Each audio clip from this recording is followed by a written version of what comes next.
По проспиената ног во македонската амбасада Љубе Бошковски на Пладне замина кон аеродромот во Амстердам со владиниот авион кој изутрината стигна од Скопје.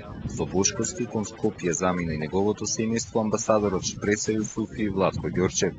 Сите правци цел ден водеа кон Скопје. Изутрината пред Бошковски замина и сите поддржувачи пријатели кои дојдоа специјално за пресудата. Хашкото обвинителство засега не најавува жалба на ослободителната пресуда. Според портпаролот на Хашкото обвинителство Олга Кавран, за тоа имаат рок од 30 дена, но и дополнителни 75 дена да ја поднесат жалбата. И доколку се одлучат на таков чекор, мали се шансите да се смени нешто во судската одлука. Што е поентата на пораката од трибуналот? Судијата Паркер вчера кажа дека за Бошковски нема никакви показатели и докази дека инволвиран во љуботенските настани, кои според трибуналот сепак се случиле, но уште повеќе.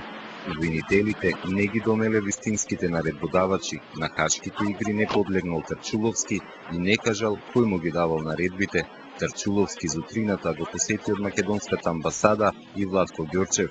Власта прави напори да го засили неговиот тим на одбрана, кога ќе се поднесува жалба за 12 години затвор. Соња Тарчуловска остана во Хаг.